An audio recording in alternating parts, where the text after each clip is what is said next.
Hallelujah. प्रभु यीशु मसीह के नाम से और एक बार आप सब लोगों को मैं इस लाइव टेलीकास्ट में मैं परमेश्वर के नाम को धन्यवाद देता हूं। आप सभी लोगों के लिए मैं धन्यवाद देता हूं।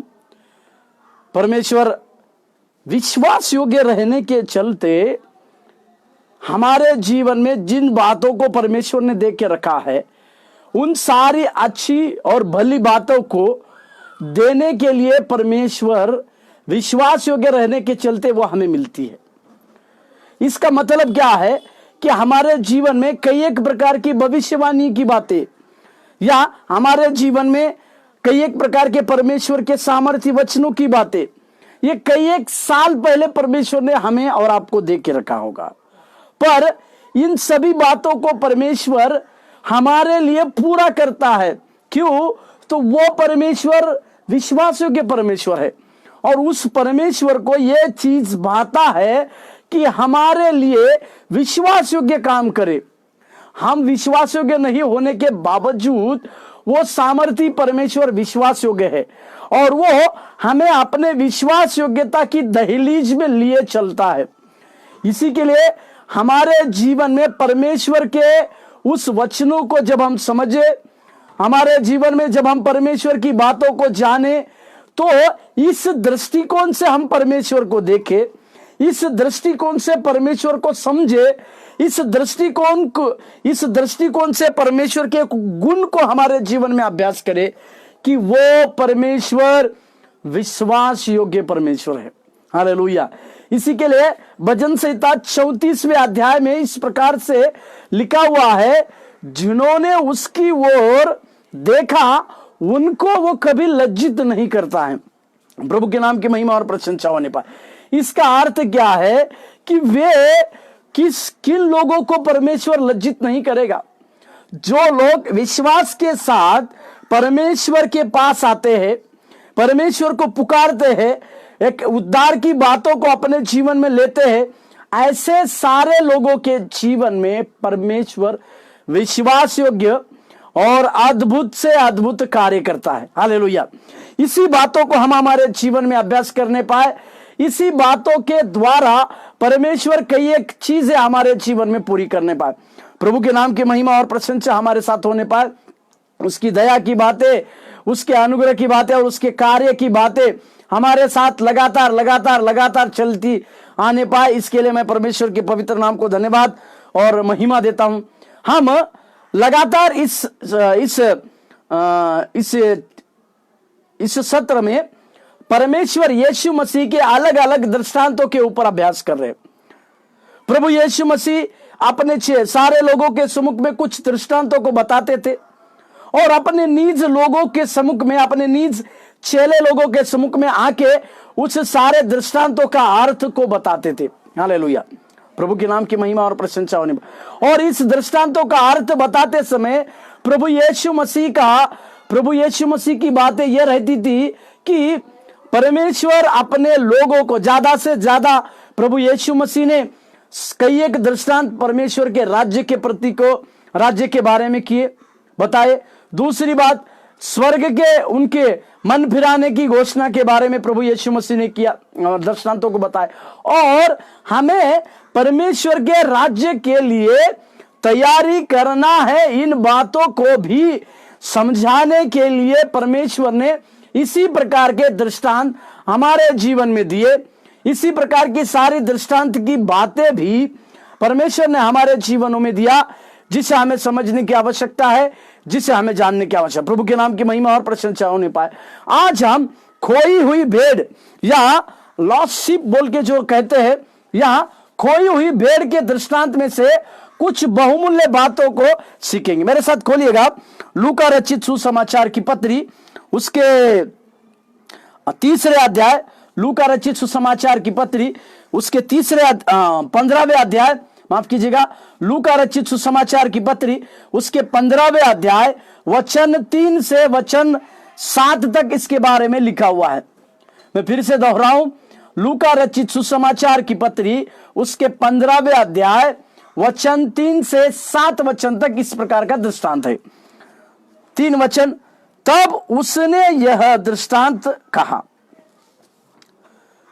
तुम में से कौन है जिसकी 100 भेड़ें हो और उनमें से एक खो जाए तो 99 को जंगल में छोड़कर उस खोई हुई को जब तक मिल न जाए खोजता ना रहे, और जब मिल जाती है तब बड़े आनंद से उसे कंधे पर उठा लेता है और घर में आकर मित्रों और पड़ोसियों को इकट्ठा करके कहता है, मेरे साथ आनंद करो क्योंकि मेरी खोई हुई भेड़ मिल गई है।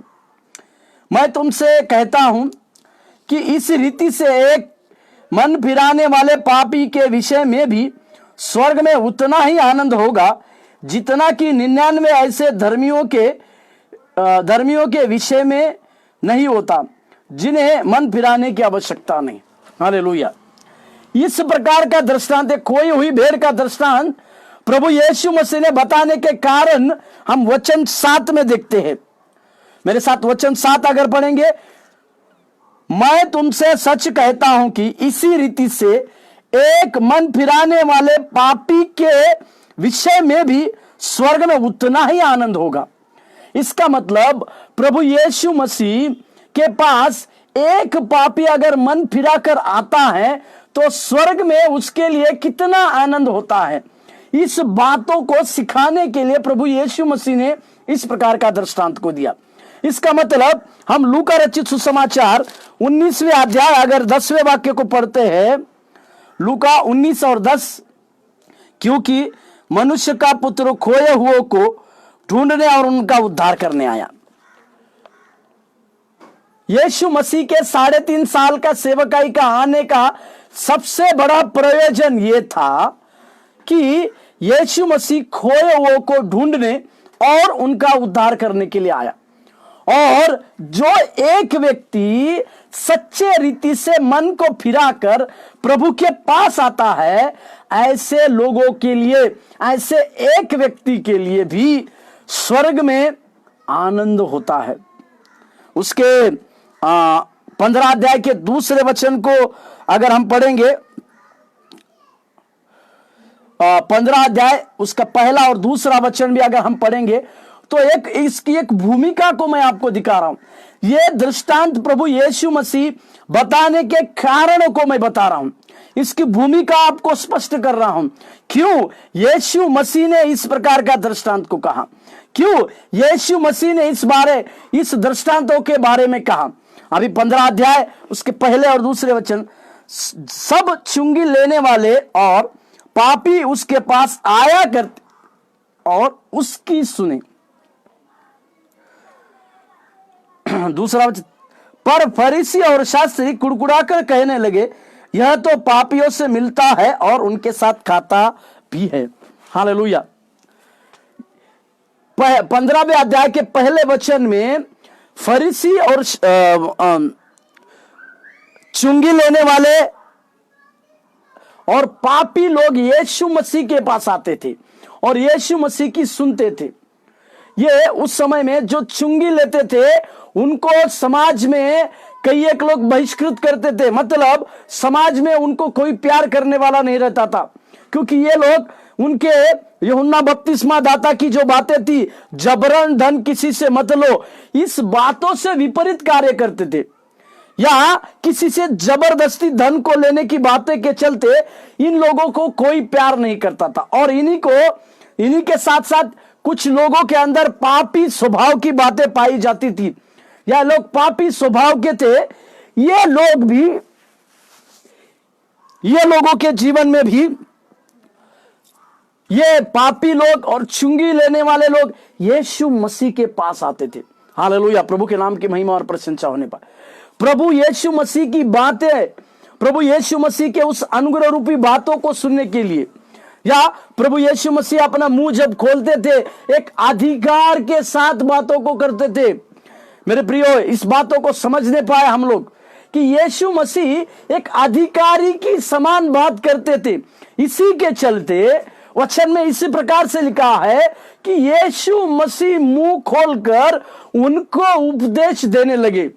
इसका मतलब क्या है, या इसका अर्थ क्या है कि मुंह खोलकर उपदेश देना मतलब यीशु मसीह अपना मुंह उसी समय खोलते थे जब वह उपदेश देते थे, या उपदेश देने के लिए ही वे अपना मुंह को पूरी रीति से खोलकर लोगों को सिखाते थे, लोगों को समझाते थे। और यहां पर जब चुंगी लेने वाले और पापी लोग आके बैठ रहे हैं तो एक प्रकार की फरीसी लोगों में एक प्रकार की कुड़कुड़ाहट हो रही है कि ये पापी लोगों के साथ बैठते हैं, पापी लोगों के साथ बैठकर खाना खाते हैं। इस प्रकार की कुड़कुड़ाहट वाली बातें उन लोगों के पास हो रही थी, और इन्हीं लोगों की कुड़कुड़ाहट की बातों को सुनकर प्रभु यीशु मसीह ने इस 100 भेड़े का दृष्टांत को बताया, या माफ कीजिए खोई हुई भेड़ का दृष्टांत को बताया। इसका कारण यही है, यीशु मसीह ये सिखाना चाहते थे, एक व्यक्ति जो सच्चे रीति से मन फिराता है उसके लिए स्वर्ग में उतना ही आनंद होगा जितना 99 के लिए है। प्रभु के नाम की महिमा और प्रशंसा हमारे साथ होने पाए। इसका मतलब क्या है? इसका अर्थ यह है कि यीशु मसीह इस दृष्टांत को इस दृष्टिकोण से अपने शिष्यों को समझा रहे हैं कि इस दृष्टांत का सबसे बड़ा महत्व क्या है। लोग एक तरफ चुंगी लेने वालों को नफरत कर रहे हैं, पापी लोगों के साथ वो रहते नहीं, परंतु यही चुंगी लेने वाले, यही पापी लोग यीशु मसीह की मधुर वाणी सुनने के लिए, यीशु मसीह के सामर्थ्य वचन सुनने के लिए आ रहे हैं। क्योंकि यीशु मसीह ने अपने जीवन काल में यह कहा, जो बीमार है, वैद्य जो बीमार है उसको डॉक्टर की जरूरत है। या मैं इस प्रकार से कहूं, पहले लोगों के लिए प्रभु यीशु मसीह का आना नहीं हुआ। जो बीमार थे, जो पाप में गिरे हुए थे, ऐसे लोगों के लिए ही प्रभु यीशु मसीह का आना इस धरती पर 3.5 साल की सेवकाई में हुआ, जिसे हमें और आपको बेहतर रीति से समझने की आवश्यकता है और जानने की आवश्यकता है। इस खोई हुई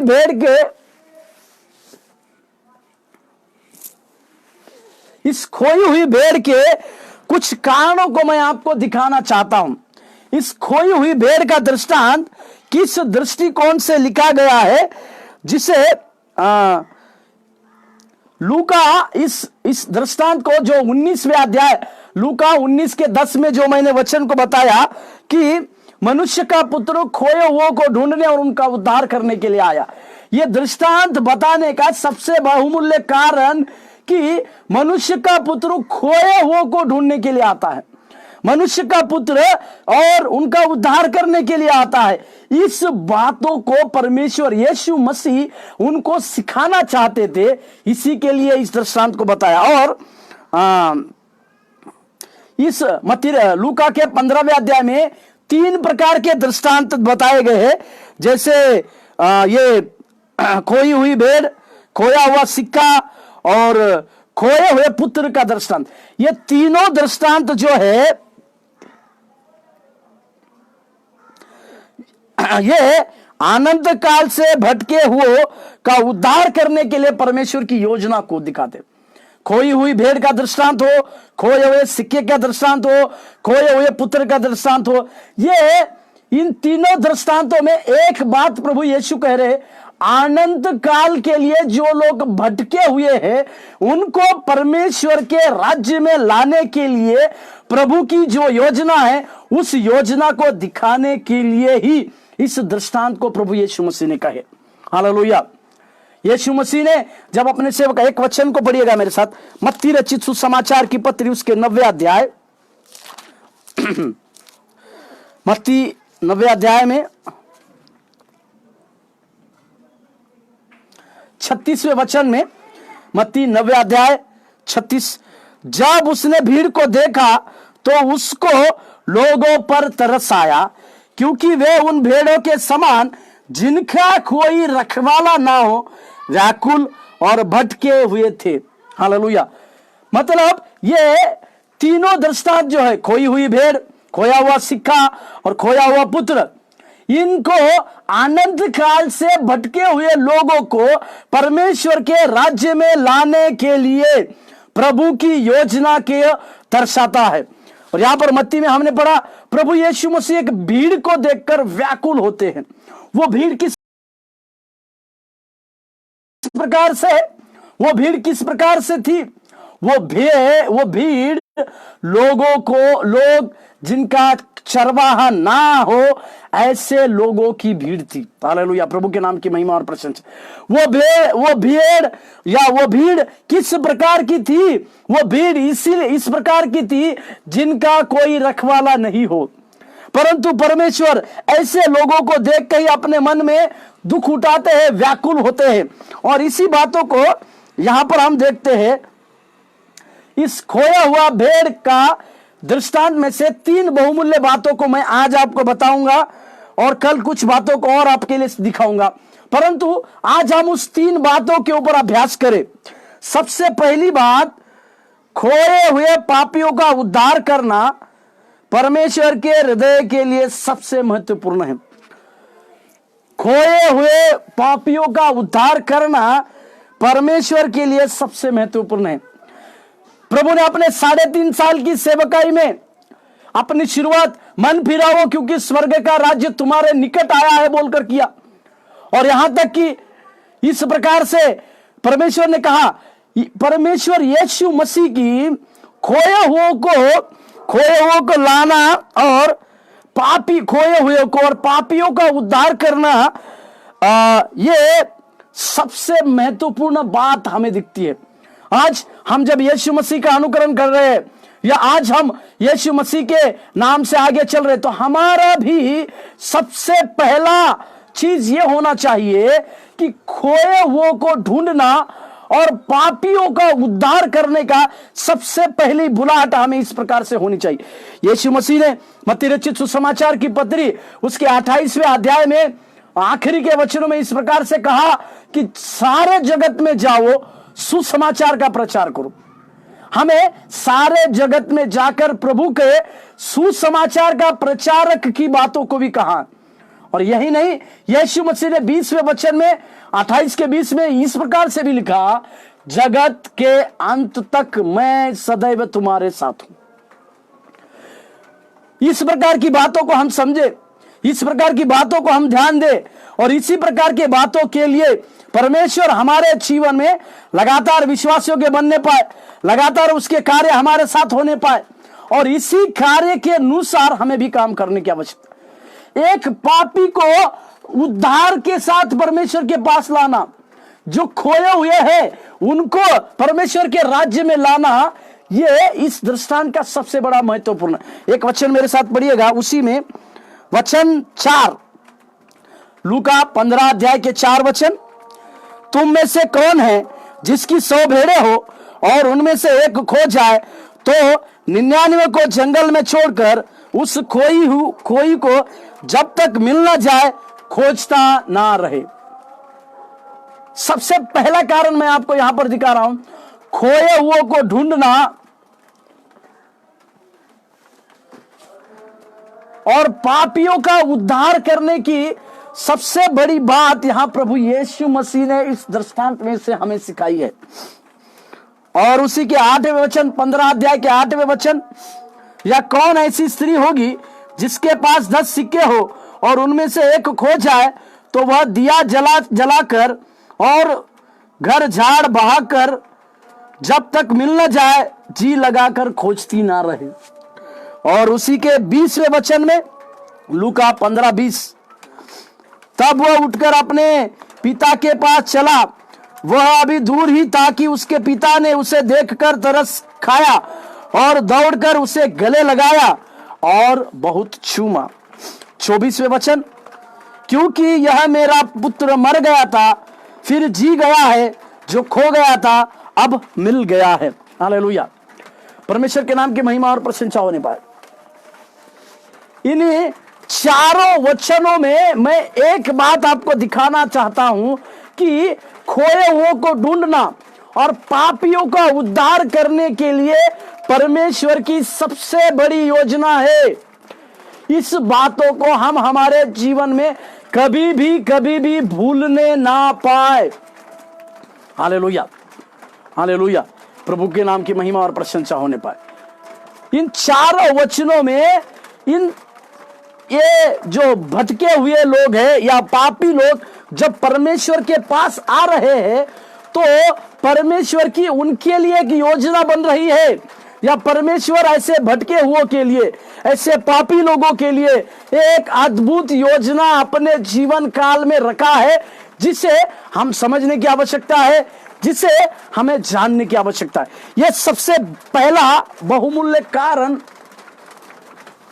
हम देखते हैं। दूसरा कारण, उसका दूसरा कारण, परमेश्वर और स्वर्ग दोनों आनंद मनाते हैं जब एक भी पापी मन फिराता है। परमेश्वर और स्वर्ग तब आनंद मनाते हैं जब एक पापी मन को फिराता है। प्रभु के नाम की महिमा और प्रशंसा होने में, जब एक पापी परमेश्वर के लिए मन को फिराता है तब परमेश्वर और स्वर्ग ये दोनों आनंदित होते हैं। एक वचन मेरे साथ, लूका 15 अध्याय 7वें वचन, मैं तुमसे कहता हूं कि इस रीति से एक मन फिराने वाले पापी के विषय में भी स्वर्ग में उतना ही आनंद होगा जितना कि 99 ऐसे धर्मियों के विषय में नहीं होता जिन्हें मन फिराने की आवश्यकता नहीं। और वचन 10, मैं तुमसे कहता हूं कि इस रीति से एक मन फिराने वाले पापी के विषय में परमेश्वर के स्वर्गदूतों के सामने आनंद होता है। दूसरी बहुमूल्य बात, एक पापी जब मन को फिराता है तो परमेश्वर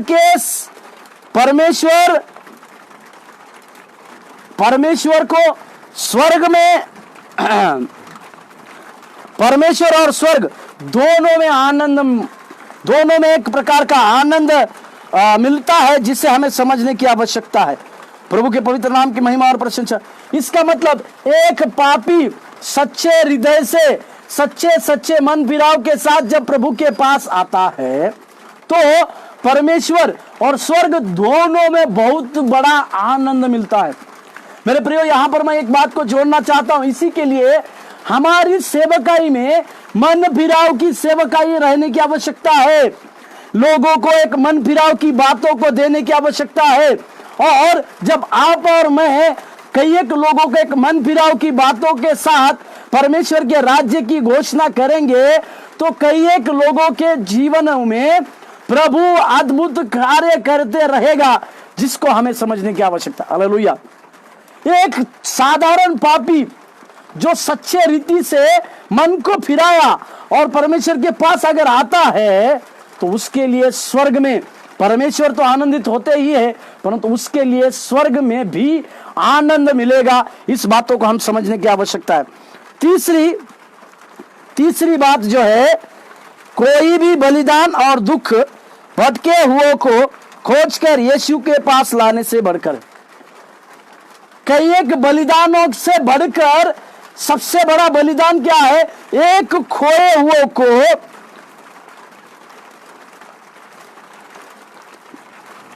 दुख से भटके हुए को यीशु के पास लाना। जो दुख में है, जो भटके हुए हैं, ऐसे व्यक्ति को यीशु के पास लाना मतलब कई एक बलिदानों से बढ़कर है। वचन पढ़िएगा मेरे साथ, उसी लूका रचित सुसमाचार 15 अध्याय के 8वें वाक्य, 15 का 8, या कौन ऐसी स्त्री होगी जिसके पास 10 सिक्के हो और उनमें से एक खो जाए तो वह दिया जलाकर और घर झाड़ बहार कर जब तक मिल न जाए जी लगाकर खोजती ना रहे। इसका मतलब ना केवल स्त्री के लिए इसके पास एक बहुमूल्य सिक्का है और वो खो गया है, वो खो गया है बोल के उसको छोड़ नहीं रही, उसके लिए वो महत्वपूर्ण है। उसी के 4वें वचन में अगर हम पढ़ते हैं लूका 15 का 4, तुम में से कौन है जिसके 100 भेड़े हो और उनमें से एक खो जाए। इसका मतलब इस मालिक के पास 100 भेड़े हैं, उसका खोने के लिए 99 भेड़े हैं, परंतु एक भेड़ा अगर खो जाता है तो वो 99 की तलाश ना करते हुए, 99 को ना देखते हुए इस एक खोए हुए भेड़ के लिए निरंतर तलाश करते हुए जाता है। इसी का अर्थ एक है, यदि हम परमेश्वर को कई एक प्रकार के बलिदानों से चढ़ाते हैं, उस बलिदानों में से एक सबसे बड़ा बलिदान यह है कि एक दुखी और भटके हुए व्यक्ति को अगर हम यीशु में लाते हैं, प्रभु के पास लेकर आते हैं, तो हमारे लिए एक बड़ी सेवा होती है। प्रभु के पवित्र नाम की महिमा और प्रशंसा हम लोगों के साथ होने पाए।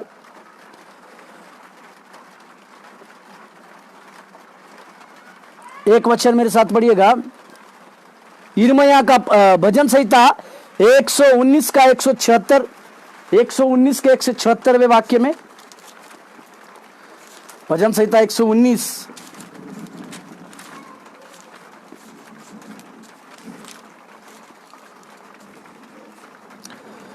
मैं खोई हुई भेड़ के समान भटका हूं, तू अपने दास को ढूंढ ले, क्योंकि मैं तेरी आज्ञाओं को भूल नहीं गया। यह भजनकार है जो सबसे बड़ा भजन संहिता 119 है, उसमें इस प्रकार से ये भजनकार लिखता है कि मैं उस खोया हुआ भेड़ के समान भटक गया हूं। हे प्रभु, प्रभु जल्दी कर, मुझे अपने राज्य के लिए ले, मुझे अपने राज्य में बुला कर। यहां पर उस भजनकार की बातों को देखते हैं। इसका मतलब इस भजनकार के पास परमेश्वर के पास आने का एक मन है, मन फिराकर परमेश्वर के पास आने का एक सबसे बड़ा मन उसके पास होने के चलते वो इस प्रकार की अद्भुत बातों को समझ रहा है, वो इस प्रकार की अद्भुत बातों को हमारे जीवन में जान रहा है, जिसको हमें समझने की आवश्यकता है। प्रभु के पवित्र नाम की महिमा और प्रशंसा हमारे साथ होने पाए। और एक वचन मेरे साथ खोलिएगा, यिर्मयाह का पत्री 31 के 10, यिर्मयाह 31वें अध्याय और 10वें वाक्य।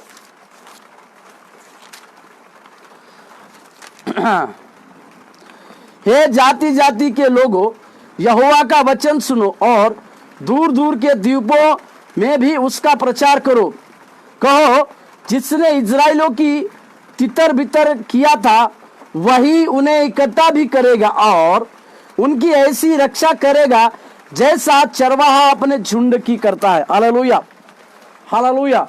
यहाँ यिर्मयाह को एक भविष्यवाणी के रूप में प्रभु इस बातों को कहते हैं कि जो इजरायली लोगों की जो भेड़ें तितर बितर हो गई थी, उन सारे भेड़ों को परमेश्वर इकट्ठा करने वाला है। हालेलुया। और ना केवल परमेश्वर इनको इकट्ठा करेगा, परंतु इनके जीवन में परमेश्वर इस बातों को भी देगा, उनके लिए एक अच्छे चरवाहों को नियुक्त करेगा और भेड़ और चरवाहे इनका एक अच्छा सा प्यार भरा संबंध को परमेश्वर दिखाएगा। हालेलुया। परमेश्वर के नाम की महिमा और प्रशंसा होने पाए। लूका 5 का 32 को अगर हम पढ़ेंगे, लूका 5 का 32, लूका 5 अध्याय 32वें वाक्य। इसमें इस प्रकार से लिखा है, मैं धर्मियों को नहीं परंतु पापियों को मन फिराने के लिए बुलाने आया हूं। Hallelujah, hallelujah. प्रभु के नाम की महिमा और प्रशंसा। यहां यीशु मसीह अपने आने का सबसे बड़ा प्रयोजन को बताते हैं। क्यों पिता परमेश्वर ने प्रभु यीशु मसीह को इस धरती पर भेजा, उसकी सबसे बड़ी घोषणा लूका 5 के 32 में होते हुए देखते हैं। मैं फिर से पढ़ूं, मैं धर्मियों को नहीं परंतु पापियों को मन फिराने के लिए बुलाने आया हूं। हालेलुया। यीशु मसीह का आना पापियों के लिए था। मन फिराने वाले उन लोगों को अपने राज्य में लाने के लिए प्रभु यीशु मसीह का आना हुआ है। जिस बातों को हमें समझने की आवश्यकता है, जिस बातों को हमें जानने की आवश्यकता है, और उसी बातों में हमें आगे की ओर बढ़ते जाने की भी आवश्यकता है। हालेलुया। और एक वचन मेरे साथ खोलिएगा, उसी लूका के 19वें अध्याय के 10वें वाक्य में हमने पढ़ा। इसका मतलब क्या है कि इस तीनों घटनाओं को हम अच्छी तरह से देखें। ये लूका में इस खोए हुए भेड़ के दृष्टांत को अभ्यास करते समय हमें इस तीनों दृष्टांतों को अच्छे रीति से जानने की आवश्यकता है, क्योंकि परमेश्वर को इसके पास सबसे पहला मैंने बताया, खोए हुए और पापियों का उद्धार करने के लिए परमेश्वर के हृदय में एक महत्वपूर्ण बात है।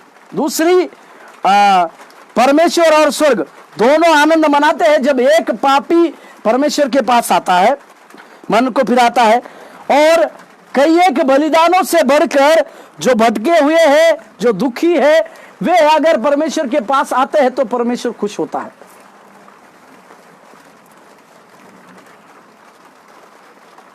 आइए हम अपनी आंखों को बंद करें और प्रार्थना करें। प्रभु हमें इस प्रकार से सहायता करना। Thank you Lord, hallelujah. धन्यवाद हो प्रभु, धन्यवाद हो प्रभु, धन्यवाद हो। तेरी महिमा हो परमेश्वर, तेरी प्रशंसा हो, तेरी स्तुति हो प्रभु। Hallelujah, hallelujah, hallelujah. 99 भेड़ को छोड़ा, एक भेड़ को ढूंढा। 99 भेड़ को छोड़ा, एक भेड़ को ढूंढा। वो भेड़ मैं था यीशु, मुझे ढूंढ लिया, धन्यवाद। मेरा सच्चा चरवा तू है, मेरा सहायक तू है, मेरा रक्षक तू है, मुझे आशीष दे। मेरा सच्चा चरवा तू है, मेरा रक्षक तू है, मेरा सहायक तू है, मुझे आशीष दे, मुझे आशीष दे, मुझे आशीष दे, मुझे आशीष दे यीशु, मुझे आशीष दे यीशु, मुझे आशीष दे यीशु।